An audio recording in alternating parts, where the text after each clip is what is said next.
were in there sitting watching Red Zone, and we got to see people walk in with the pamphlets being like, who the hell was that moron out there saying get rid of the moon?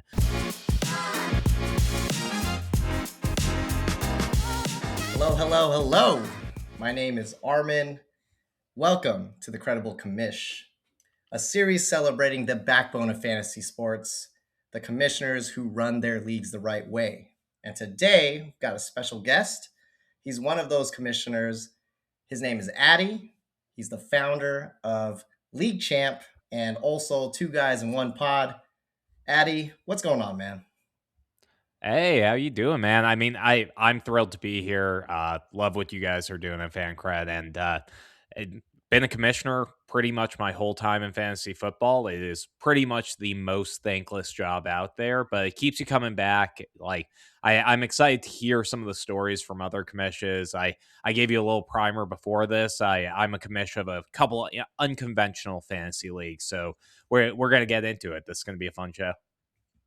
I love to hear it, man. Love what you got going on in League Champ, and Two Guys One Pod is always a good listen. First off, we like to get to know the person behind the commissioners. So tell us your story. Where are you from? Who is your team and why? Yeah. Well, I'm a Chicago Bears fan because up until this year, I didn't practice good mental health. But aside from that, from Chicago, Illinois, been working on League Champ for quite a bit of time. We're into like year 2 now, 2.5. But have some big stuff going on. We have a draft competition, and just been enjoying the fantasy space. I've been in analytics for a long time. I'm kind of a spreadsheet nerd guy myself, so this has always come kind of naturally to me, and look forward to sending this to all the people in my leagues to have them let me know that I'm not as good of a commissioner as I say I am on shows. I mean, you could be the best commissioner, but yeah, you're always going to take crap from your league mates. That's just how it is, right? Oh, certainly.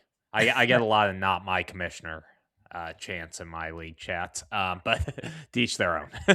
Yeah. Hey, man, Chicago, the football's looking great on the Oh, yeah. come up. So is Evanston part of Chicago? I'm just wondering. I, I have a feeling that you're bringing up a story. Evanston is in fact not a part of Chicago, but Northwestern's campus is on it. A lot of people from Evanston do say they are from Chicago, though.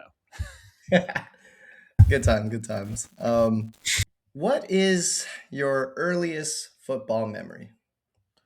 So my earliest football memory is actually kind of a random one. Like I really got into fantasy sports pretty early on after watching football. Like obviously I got to see some of the Jay Cutler era, but like the earliest like ingrained fantasy memory I have is the first league I ever won.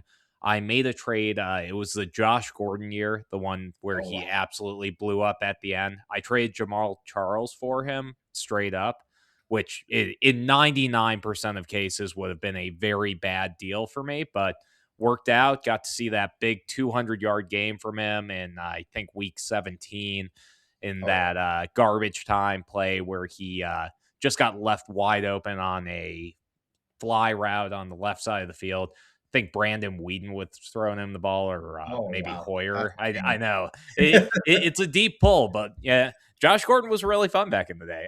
That's the earliest one I have there. Other than that, like I have a little bit of a memory of Thomas Jones and the Devin Hester return, but I was pretty young. Good to see where people started and who they grew up watching. Man, that I wish I played Dynasty back then just to see how people were Right. treating Josh Gordon. Ah. Okay. There was no right way to value that guy. There still isn't. Do you have any memories, the earliest ones of like going to a game or just watching it on TV? Anything I mean, particular stick out? So, so you might not know my opinion, but I genuinely am not a huge fan of Soldier Field where the Bears play. It's just one of the few areas of the city where you can't get to by train. Which Mm. I'm a purist. I love me some public transit. So, given I'm being a little nitpicky here, but I haven't gotten to too many games. I've only been to like two. I have a bunch of like playing back in the day, parked by my house, all that. But I don't know. Most of my memories are related to fantasy football. It tends to be the easiest way for people to get into the sport nowadays. I mean, like my Mhm. wife got into it through like the fantasy space. My parents did too. I feel like it really gives you a way to actually start watching the teams and care about the entire context of the NFL instead of just the small bucket of players that you're actually looking at on any given Sunday, which is kind of neat. And it makes red zone way more fun. Oh yeah. Oh, fantasy football just has really just made NFL just amazing, amazing Oh experience yeah. every time I watch it, especially Red Zone.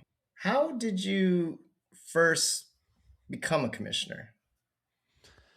Because I drew the short straw.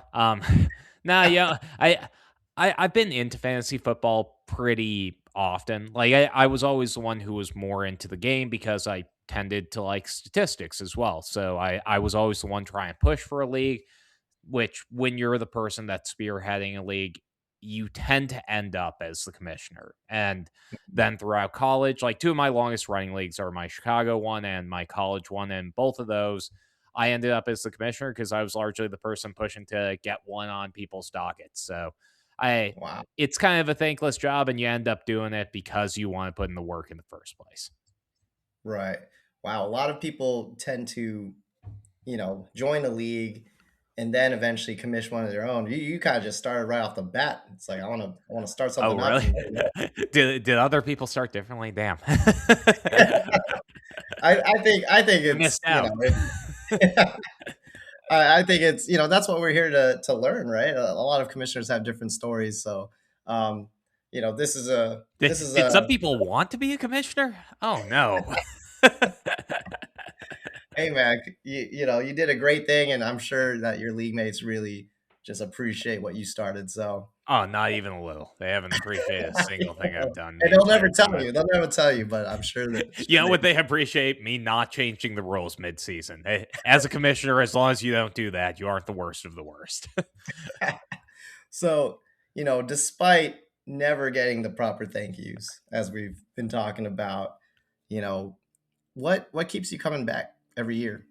Commission I leagues. mean, commissioning keeps you involved. Like that's the biggest thing. Like fantasy football for me has always been about getting the most out of that experience. Like it's an opportunity to see your friends. And we'll talk about the leagues that I'm in and why they're unconventional, but genuinely like if you can't pull off at least one live draft with like at least most of your league mates, then you aren't getting the full fantasy football experience. It's great to see like Carl and David roll up to the draft after clearly never having watched any football or done any research over the past 2 years, like 3 or 4 shots deep, just not ready for the day. Like those experiences are formative. And like seeing the people who are obviously too stressed out, getting to work through like the punishment announcements and things like that. Like I stay in it because it keeps me engaged with the league and it keeps me wanting to do more and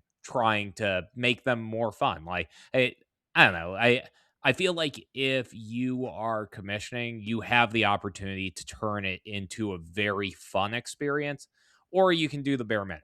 And I've always liked to get the most out of anything I'm doing.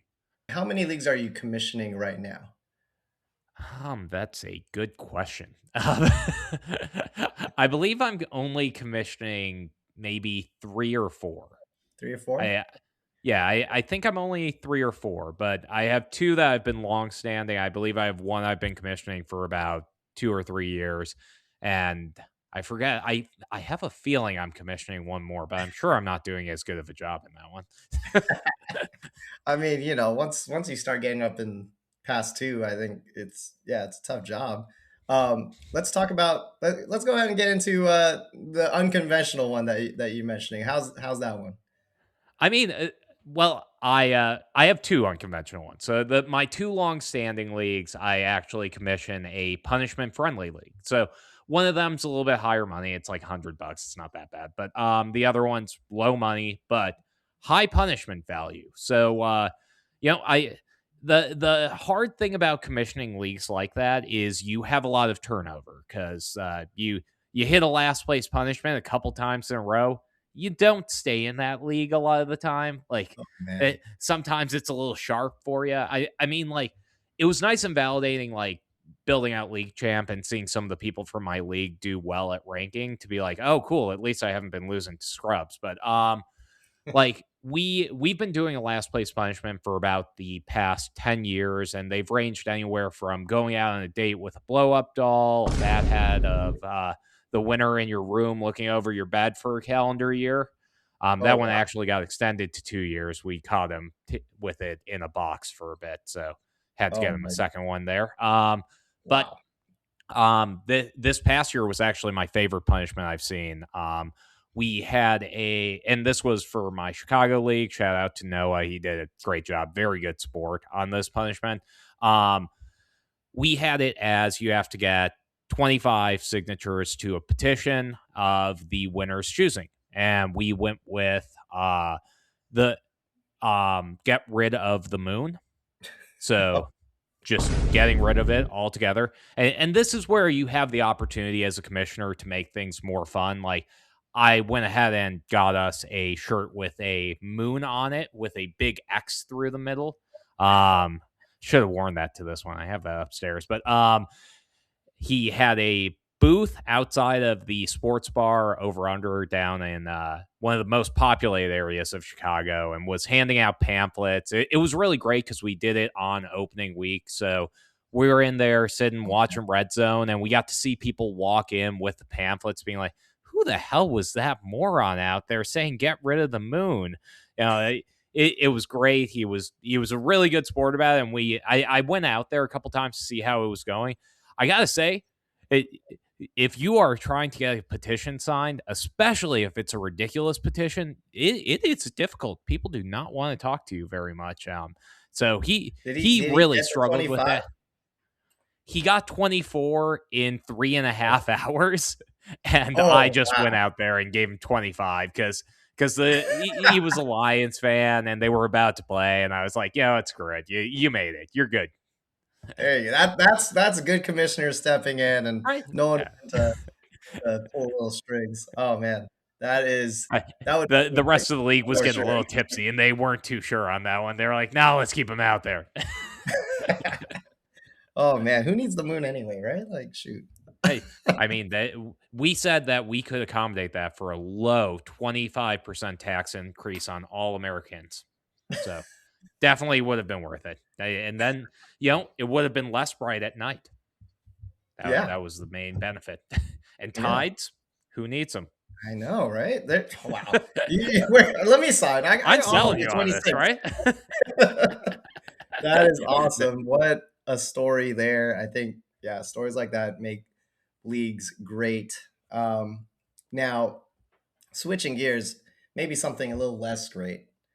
Have you had any big league controversies or drama?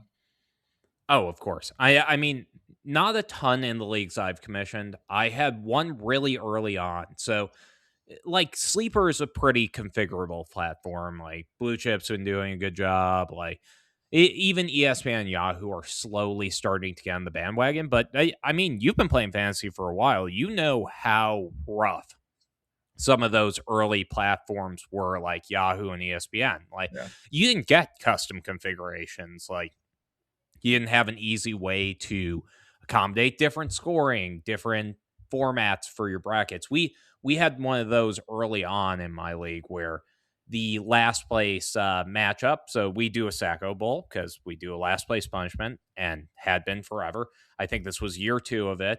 And someone didn't get the memo that we just have it as the last two teams. We don't make it all four because if Mm, you got ninth place in the league, you really shouldn't be in the last place match, in my opinion. I mm, mhm. just top of mind opinion on there. But when you do not have your bylaws incredibly well documented or in like Google Drive, like this was like 12 years ago, so I wasn't really going through the process of keeping everything as organized. People are going to worm out of whatever situation. So we had it 1 year where a punishment didn't get done. That sort of thing does tend to happen. But the only other dispute that I've gotten into is around league rule changes mid-season. And Mm, I've never actually had this happen to me because I'm not a fan of changing the rules in the middle of the season. I think mhm. whatever you end up with week one, that's what you're sticking with. People had an opportunity to look at it. That's kind of the starting point. But I've been in quite a few leagues, especially like baseball and basketball ones where people are still figuring it out. And if it's week 5 or 6, you sure as shit can't be changing the rule book on people. Like Yeah. it, it doesn't matter if it helps or hurts you. Like that is the key to being a commissioner. You need to be crisp. You need to be on it early on. Like it's one of the big things I've learned from seeing some of the commissioners that I've been in industry leagues with. Like they have bylaws, they have templates, boilerplates of documents. Like feels like you're entering like a legal agreement with your league mates. But I mean, I sure as shit love to see that when I'm putting my money on the line. Like it shows that a lot of effort's been going into it. I've been trying to do a bit more of it myself, and I, it's nice to see that people are taking accountability on that end. But genuinely, the biggest disputes I've had are just around like I've also had trades get vetoed quite a bit in my Oh wow. leagues. Well, do you allow vetoes in yours? Actually, I'm wondering this because in my longest standing leagues, I've been trying to get rid of the veto for 6 years. Mm. I think this is quite a divisive topic It's a for divisive topic indeed. managers. Like, That's there's why I people brought that it are up. purely no vetoes at all, but then there This are guy. people.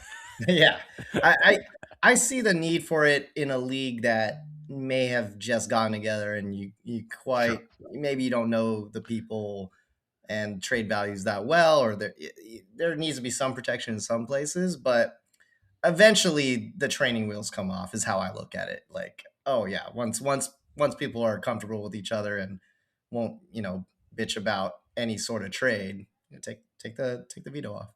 Well, I mean, also, like you don't know if a trade's a good value. Like, Yeah, sure, exactly. especially for like mine, like I still have the veto on in my longest standing 12 years into this league. Like, I have been in this one forever, and the veto's still there. It's like, what are we doing here? Like, does anyone not understand that this is a fantasy football league? Like, we can't just trust that everyone has their own values for players and maybe they get it wrong sometimes. But like you look at some of those, like I think I had a trade for Juju the year that Ben Roethlisberger got hurt, and I think I traded like maybe two stud running backs for him, and Juju got 500 yards that year. And I was the one who was getting vetoed from that side of the trade. They were like, "That's a terrible deal. Those running backs suck." I think they probably finished like 20 RB 24 in both cases. Like you never freaking know. I hate when people veto trades because I just don't think it's valuable to the actual Yeah, construction of a league. Let people learn by failing. you're saying that's like some of the biggest controversies or drama in your league has been Yeah. around trades and trade vetoes. Would you say that's like the hardest thing to manage? And if not, like what would you say is the hardest thing to manage in a league? Well, so it might seem crazy, but I would say the draft is the hardest thing to manage because Mm, you mhm, want to get everyone together. You want it to be at a good time. Like you want it to be when people can be engaged, be on a Zoom at a minimum, in person, even better.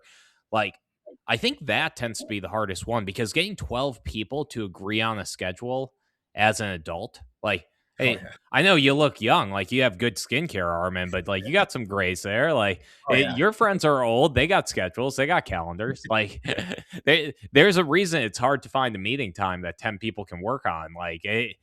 I think that finding the draft time is genuinely the hardest part of actually being a commissioner. But past that, I would say trades tend to be a big part of it. Mhm, Past that, it's probably league setting things like mm, if someone's uninformed and they don't have the opportunity to learn about it, that can be a little rough. I really feel like Sleeper does a good job of preventing that. Like mhm, the chat function, I'm not always a huge fan of, but at least it gives you the opportunity to know. Like if you're in a mhm. Yahoo league, like unless you're clicking on the scoring settings, you don't know what's going on in there. Like you're gonna find out week one. Yeah, yeah, for sure. Um, Question that popped in my head as we were chatting about that around drafts and scheduling and stuff. Like a lot of leagues are putting a long timer now to help alleviate that problem. But obviously, that can't be an in-person draft. What are your thoughts on on that trend? So So funny enough, this it's like my favorite thing in the world. As a bigger best ball player in general, like I absolutely love the slow timer. Like around this time of the year is when I start getting into like 10 or 11 underdog drafts Mm. simultaneously, and you can't do that with the fast timer, or you can if you're an insane person, but like it it's hard to. So I like the slow timer. I think it gives it more of a feel where you can like make moves, you can trade draft picks. I sort of like that part of it, especially in the dynasty setting where Oh you yeah. can put together a trade package where it's like, hey, I actually want to move back into the first. I'm going to try and get a big package of picks just to get Oh back in there. Like you can't do that in the quick timer. So I like it from that aspect. If you're in a redraft league, though, I kind of dig the fast timer. Like yeah. Right. it, Yeah. it's a 1 year league. You got to be on it, be sharp, all of that stuff. Like I don't know. I've always found that dynasty leagues actually aren't that hard to manage long term. They're harder to commish, but Mhm. redraft leagues, I would say, honestly, marginally easier to commish, but Mm. like to manage, real hard. You got to be on your shit every day. Oh, true. True. Um, yeah. I mean, I actually am no longer in a league that does fast drafts. Like it's all slow drafts, and No kidding. I Oh I my. I do miss a live draft. I haven't been able to find a group where live drafting is a thing, but maybe I'll seek that out eventually once I drop a few leagues. um, The all right. constant battle of being in the industry. Oh Once I drop a few leagues is just the catchphrase of every person that's trying to run a fantasy yeah, football company nowadays. I know, right? Man, shoot. Switching gears, taking a break from the hard hitting commish questions, some rapid fire questions here because Great. commissioners are players as well. Let's get into some football talk about the upcoming season. Rapid fire. Who's your QB1? My QB1 this year, I'm going to stick with Drake May. I think that the Patriots are going to be active in the draft. Okay. RB1. RB1, I've been going back and forth on this. I'm going to go with Jameer Gibbs for now. Ooh. Ooh. Okay. Wide receiver one. Wide receiver one, you know, I wanted to say Nosferatu, sorry, Puka Nakua, but I'm not sure. I'm not sure what's going on with that guy. It seemed like a Rob Gronkowski off season for a bit, and now it's starting to turn to an Antonio Brown off season, Oh yeah. which Oh which yeah. isn't great. I Not good. I'm gonna run it to Jamar Chase. Like Okay. it's a safe pick. Save. Yeah. Save for sure. Who's on your do not draft list? Nobody so far, but Wow. I mean, Wow. nobody so far, but I would say probably Woody Marks is on there. Mm, At QB, I probably have like let me think here. Who's on my do not draft list? I think Daniel Jones is probably going to be on mine. I mhm. don't have a lot of faith that that magic keeps up. Maybe I'm wrong. Alec Pierce is certainly on my do not draft Oh list. I think man. he's going to go way too early. Oh yeah. For sure. That Colts offense as a whole, I'm just a little bit worried about. Mhm. Aside from that, not too many guys. Maybe Jordan Love, but that's more out of spite. Favorite fantasy format? Favorite fantasy format. I love a good best ball league. Redraft's cool. That would be my backup, but best ball leagues are my fave. Wow. Just quick, all in the draft, or do you prefer best ball variations?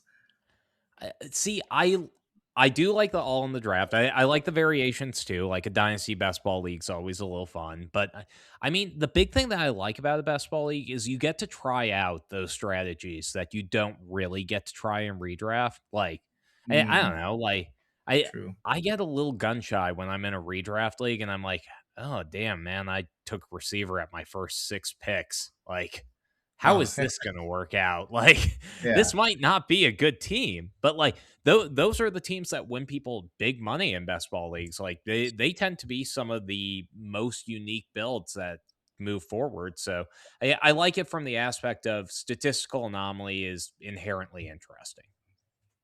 I like that take on best ball leagues. Very good take. Hey, I'm always Last trying to sell underdog up. two, Future sponsor. last two rapid fire questions.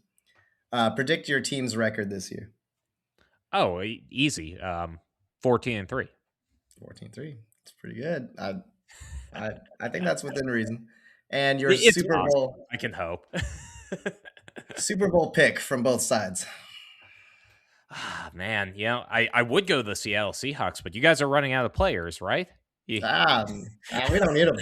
We're good. We're deep. you don't need any? Okay, I think you guys might need a couple. I'm going the Chicago Bears, man. If the window's not open now, when the hell is the window open? So I'll go the Bears on that side, and on the other side of the division, I think Josh Allen was a receiver away. I think DJ Moore is that receiver. I think we're going to see that revenge game in the Super Bowl, and we'll see how it pans out. I got my money on Caleb. All right, Bears versus Bills. We'll see. Yeah, you know that can't happen. It sounds too fun. We want to share some knowledge on how to be a credible commish, right? Oh, of So course. first off, like to you, Addy, what makes a credible commish? Well, I don't know. I'm an effort guy. I've always been an effort guy. You can mess up. Like life's all about messing up and finding a way to move forward. As a Hmm. commissioner, you should try and be sharp early on. You should do your prep work, but at a minimum, if you do all the steps before the draft starts, you're set. You let people know what the scoring format is, when the draft time is, what's going to happen if you don't draft your team, and then you move forward. Like as long as you can keep that ball moving and like be bureaucratic about it, be hardline, get your stuff out of the way and be communicative, that's really the most you can ask for. If you can get everything onto Sleeper, do it. If you can get everything onto Blue Chip, do it. If you can get it onto My Football League, I truly don't care which one it is, but if you can get them all on one app, that is how you do it the best. I think aside from that, it's just staying on it. Like be engaged. When you're sitting on the toilet, like doing your last little tinker stinker before week one, shoot that gift to the chat. Let them know that you're engaged. Ask them how they're feeling about their team. Let them know that you're considering putting Marvin Harrison Jr. in, even though you really shouldn't. That is where a lot of commissioning happens, is on the throne. So I agree with the Tinker Stinker. That's a good one. That's a good one. What is one league rule every commissioner should adopt?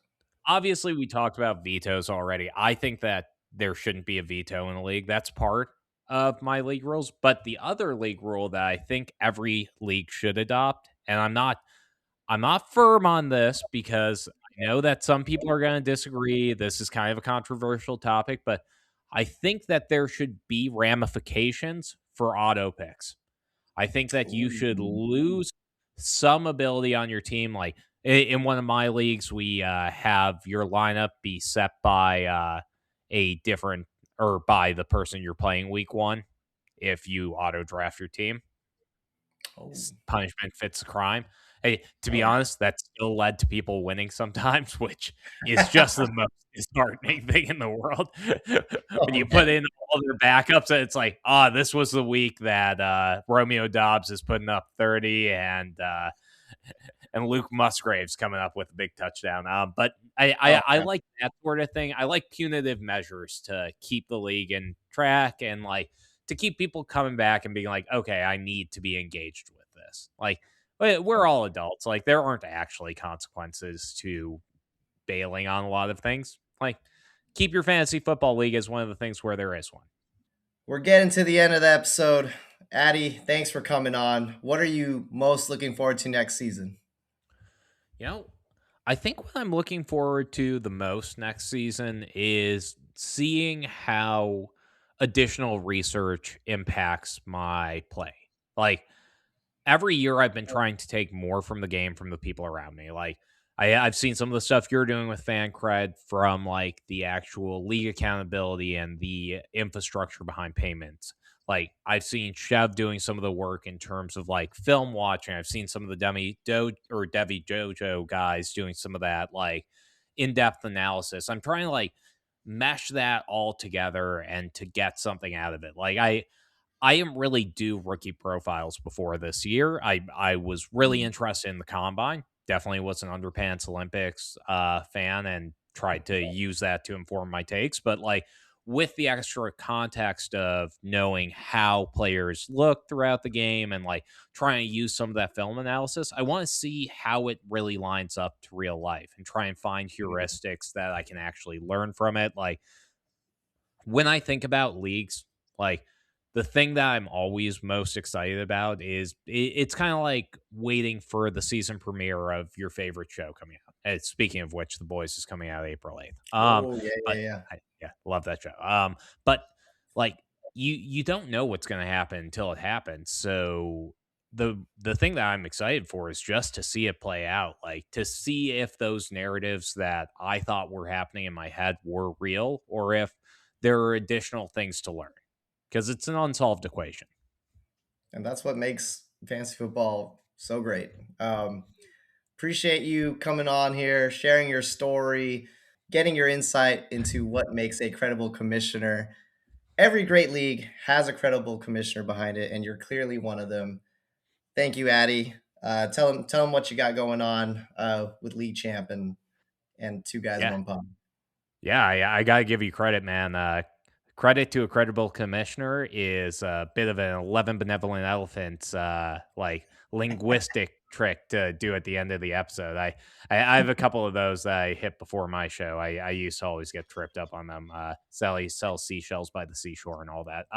But I'm Maddie. You can find me at Duck League Champ on all the socials. I am the founder of League Champ. We're coming out with some pretty big stuff in the next couple weeks. I'm really excited for it.